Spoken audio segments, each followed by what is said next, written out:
አሰላሙ ዓለይኩም ወረሕመቱላሂ ወበረካቱ። የነቢዩ አደም ዓለይሂ ሰላቱ ወሰላም ልጆች የቃቢልና የሐቢል ታሪክ። ቃቢልና ሐቢል የአደም ዓለይሂ ሰላቱ ወሰላም ልጆች ነበሩ። ለሙእሚኖች የሚጠቅም ጥበብና አስተምሮ ማለትም ኢበር ወሒከም ስላለው ቁርአን ታሪካቸውን አውስቶታል። የቃቢል ግለ ባሕሪ ሸር የመሥራት ዓላማ፣ ራስ ወዳድነት፣ ኀጢአት መፈጸም፣ በሐቅ ላይ የማመፅ ዓመል የተቆራኘውና መንፈሱ የታመመ ነበር። ወንድሙ ሐቢል ደግ ፈጣሪውን የሚፈራና ከሐቅ ፍንክች የማይል ሰው ነበር። በሱና በወንድሙ መካከል በሰው ልጆች ሕይወት ውስጥ ዘወትር እንደሚታየው ዐይነት አለመግባባትና ትግል ተፈጠረ። ይህ ትግል በሸርና በበጎ መካከል የተደረገ ትግል ሲሆን የመጨረሻ ውጤቱም የሐቢል በቃቢል መገደል ሆነ። በሁለታቸው መካከል የተፈጠረውን አለመግባባት በተመለከተ ሁለት ዐይነት አመለካከት አለ። በመጀመሪያው አባባል መሠረት ሐቢል ፍየሎች ያረባ ነበር፣ ቃቢል ደግሞ እህል አምራች ገበሬ ነበር። ሁለታቸውም ቁርባን አደረጉ። ሐቢል ከፍየሎቹ መካከል ጥሩዋን መርጦ ለቁርባን አቀረበ። ቃቢል ለቁርባን ያቀረበው ጥራት የሌለው ስንዴ ነበር። እያንዳንዳቸው ያዘጋጁትን ቁርባን ለአላህ አቀረቡ። ከዛ በኋላ ከሰማይ እሳት ወረደና የሐቢልን ቁርባን በልቶ የቃቢልን ተወው። በዚህን ጊዜ አላህ ስብሓነ ወተዓላ የሐቢልን ቁርባን የተቀበለውና የእሱን ግን አለመቀበሉን ስላወቀ በምቀኝነት ወንድሙን ገደለው።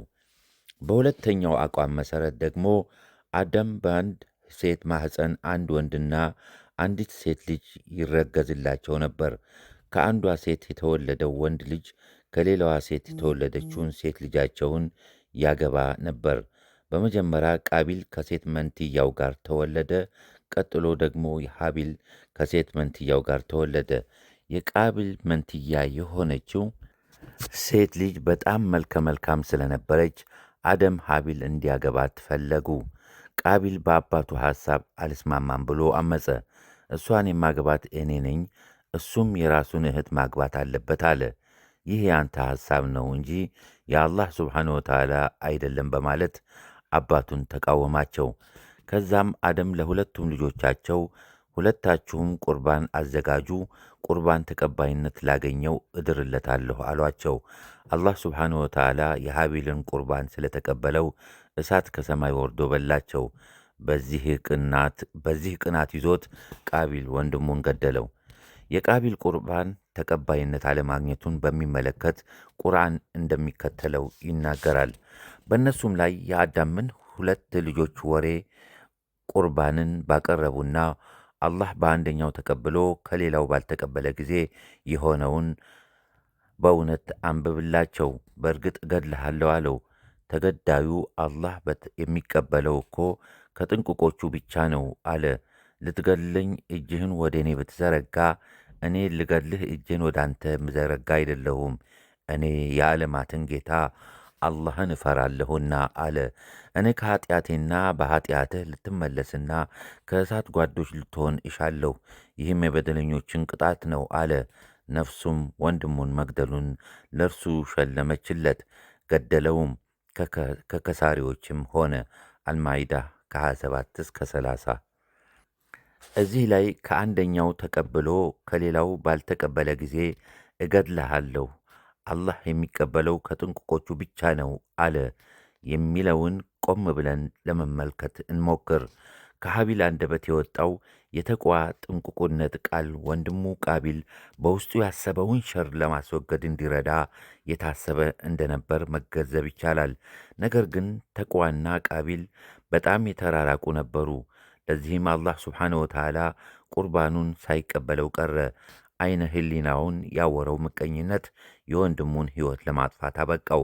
እንደገና አላህ ስብሓነ ወተዓላ በተበዳዩ አንደበት የተናገረውን እንመልከት። ልትገለኝ እጅህን ወደ እኔ ብትዘረጋ እኔ ልገድልህ እጄን ወደ አንተ የምዘረጋ አይደለሁም፣ እኔ የዓለማትን ጌታ አላህን እፈራለሁና አለ። እዚህ ላይ መልካሙን የመረጠችው ተቅዋ የተላበሰችውና በጎ አስተሳሰብ የተጎናጸፈችው የሃቢል ነፍስ በግሃድ ትታየናለች። የተቃጣባትን ክፉ ነገር በአምሳያው ለመመለስ እንዳይሞክር ከልክለዋለች። የእሱ ነፍስ ባሕሪና ጠባይ ከግድያ ተግባር ጋር አይጣጣሙም ነበርና የእሱ ነፍስ የዓለማትን ጌታ የሆነውን አላህ ስብሓነ ወተዓላ ትፈራለች። አላህን የሚፈራ ሰው ደግሞ ደርሶ ሰውን አያጠቃም። በዚህች ምድር ላይ ከወንጀል ሥራ የሚገታው ብቸኛና ፍቱን መሣሪያ አላህን መፍራት ብቻ ነው። የኅብረተሰብን ጤናማ የጋራ ሕይወት ማስተካከል ኃላፊነታቸውን የሆነ ወገኖች ሰዎች በአላህ እንዲያምኑ፣ በሥራቸው ሁሉ ጥንቁቆች እንዲሆኑ፣ ፈጣሪያቸውን ከመወንጀል እንዲቆጠቡ ቢያደርጉ የማይናወጥና ፍጹም የማይደፈርስ ሰላም የሰፈነበት ኅብረተሰብ ተመሠረተ ማለት ነበር። ነገር ግን ሸር የተጠናወተው ቃቢል ርኩስ ዓላማውን ዳር ለማዝለቅ አበቃው። ነፍሱም ወንድሙን መግደል ለእርሱ ሸለመለት፣ ገደለውም። ከከሳሪዎችም ሆነ። አልማይዳ ቁጥር 30። ትግሉ በሃቢልና በቃቢል መካከል አልነበረም። ነገር ግን ትግሉ በቃቢልና ወደ ጥፋት በምትነዳው ነፍሱ መካከል ነበር። በሱና በሸር በተበከለው ስሜቱ መካከል ነበር። ቃቢል ይህን እርኩስ ተግባሩን ከመፈጸም ለመቆጠብ ደካማ ፍላጎቱን ለመግታት ከተራ ፍላጎት እስረኝነት ነፃ ለማውጣት ትግል ማድረግ ነበረበት። ነገር ግን ደካማነቱን ለማስወገድና እርኩስ ፍላጎቱንም ለመግታት አቃተው። ስለዚህ ጠማማ ፍላጎቱን ወንድሙን ለመግደል አበቃው። ይህ ከምቀኝነት ወይም ከቅናት አስከፊ ገጽታዎች አንዱ ነው። ምቀኝነት ፈጣሪ በሰማይ የተወነጀለበት የመጀመሪያው ኃጢአት ሆነ። በምድር ላይ የመጀመሪያው ኃጢአትም ቅናት ወይም ምቀኝነት ነው። በሰማይ ኢብሊስ አደምን ተመቀኘ፣ በምድር ላይ ደግሞ ቃቢል ሃቢልን ተመቀኘ። አላህ የሚቀበለው ከጥንቁቆች ነው። ተቅዋ ማለት አንድ ሰው የሚሠራው የዒባዳ ተግባር ለአላህ ውዴታ ብቻ ብሎ ሲያደርገው ነው። እንዲሁም ለአላህ ሸሪካ አለማድረግ፣ በተሟላ ሁኔታ አልሠራሁም ብሎ መጨነቅ ነው። አስተምሮ ከቁርአን ቃቢል ሃቢል ወንድሙን በገደለው ጊዜ የሚያደርገውን አጥቶ ዋለለ። አላህ ስብሓነ ወተዓላ ሁለት ቁራዎችን ላከና አንዱ ቁራ ሌላውን ገደለው። ከዚያም ገዳዩ ቁራ በምንቃሩ ወይም በእግሮቹ ጫር ጫር አደረገና የገደለውን ቁራ ቀበረው። ቃቢል ቁራው የገደለውን ወገኑን ሲቀብር በተመለከተ ጊዜ ከቁራው ያነሰ የርኅራዬ ስሜት ሊኖረኝ አይገባም የሚል ስሜት አደረበት። ከዛም በፈጸመው እርኩስ ተግባር በጸጸት እየተቃጠለ የወንድሙን ሬሳ መሬቱን ቆፍሮ ቀበረው። እንዲህም አለ፣ በርኅራዬ በዚህ ቁራ ያነስኩ መሆን ይገባኛልን? ይህ አላህ ስብሓንሁ ወተዓላ በቁርአን ያወሳው ታሪክ ነው። በሌላ አመለካከት ደግሞ ወንድሙን ገድሎ ሲተወው አላህ ቁራ ልኮ በሬሳው ላይ አፈር ሲረጭበት ሲመለከት ከገደለው በኋላ አላህ ያከበረው መሆኑን በመገንዘቡ ጸጸት ተሰማው ይላል።